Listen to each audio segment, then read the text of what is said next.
Okay, so deep in the heart of Portugal, there's this one grape that has, well, it's got a reputation. People say it's difficult, it's demanding, and it's a real test for any winemaker who dares to take it on. Today, we're going to uncork the story of Baga, one of the country's most characterful and honestly most misunderstood native grapes. So that's the big question, right? Is Baga's tough reputation totally deserved, or is it actually a hidden gem, just waiting for its moment to shine? Well, let's dive in and find out. All right, our story kicks off in the Bairrada region of Portugal. This is Baga's home turf, its ancestral land. And its identity is so woven into the local culture that you really can't talk about one without the other. This isn't just any old grape. We're talking about the resilient soul of an entire region. I mean, Baga's history is just this incredible story of survival. We've got records of it in Bairrada going back for centuries. It even managed to survive the phylloxera plague that wiped out vineyards all over Europe. But then, in the 20th century, it almost got pushed aside for easier, more popular international grapes. Thankfully, a new generation of winemakers is leading a full-blown renaissance, bringing this historic grape right back into the spotlight where it belongs. So, why the difficult reputation? What's the deal? Let's break down exactly what makes Baga so demanding, but also what gives it such a unique and frankly powerful personality. First up, tannins. Baga grapes have these really thick skins, which means they are just naturally loaded with powerful tannins. Now, if a winemaker isn't careful, these can feel super aggressive, kind of drying in your mouth. But, and this is the key, when you manage them right, those same tannins give the wine this incredible structure and the potential to age for decades. It's a real double-edged sword.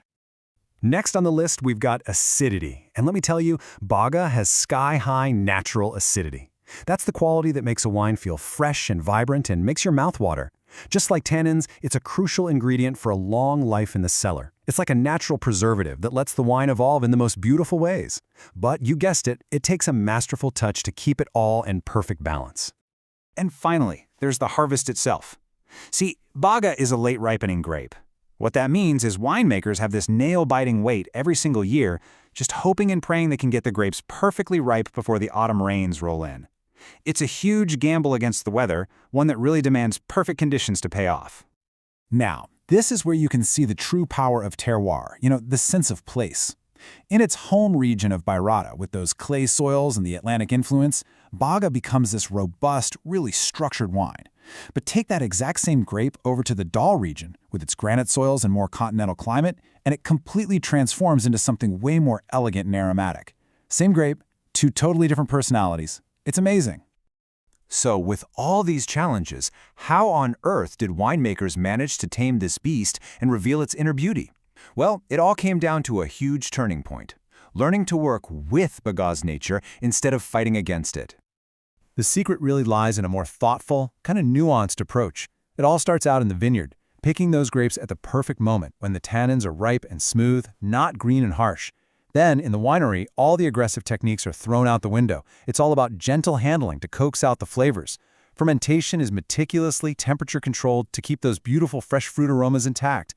And finally, a careful aging process in neutral oak helps soften the tannins without masking the grape's true character.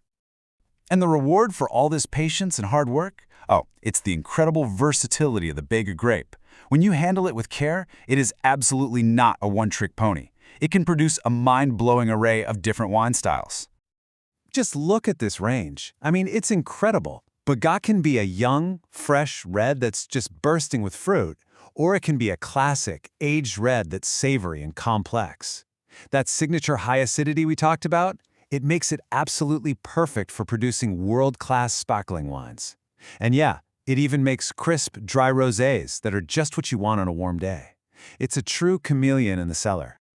And this evolution of aromas, this is what really gets wine lovers and collectors excited.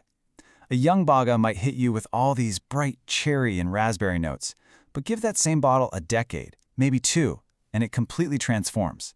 You start to get these deep, complex notes of leather, pipe tobacco, dried fruit, and earthy spices. It's just a remarkable transformation to witness. So what does all this mean when it's actually time for dinner? Let's talk about why Baga's unique structure makes it one of the absolute ultimate food pairing wines out there. This quote really just says it all. The grape and the region are inseparable. And that powerful connection is never more clear than when you see how it pairs with the local food.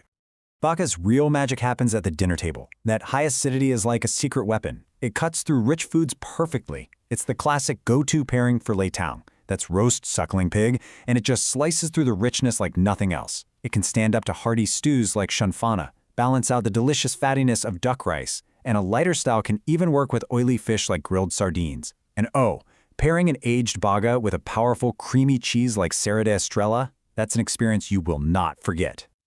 So, after centuries of struggle and this amazing recent comeback, what does the future actually hold for Baga? Let's take a look at the road ahead for this national treasure.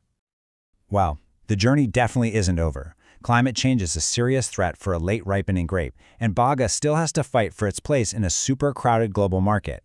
And yet, the opportunities are huge. More and more, wine drinkers are searching for authentic, native grapes with a real story. And Baga's star is absolutely rising, especially when it comes to making world-class sparkling wine. Which leaves us with one final thought.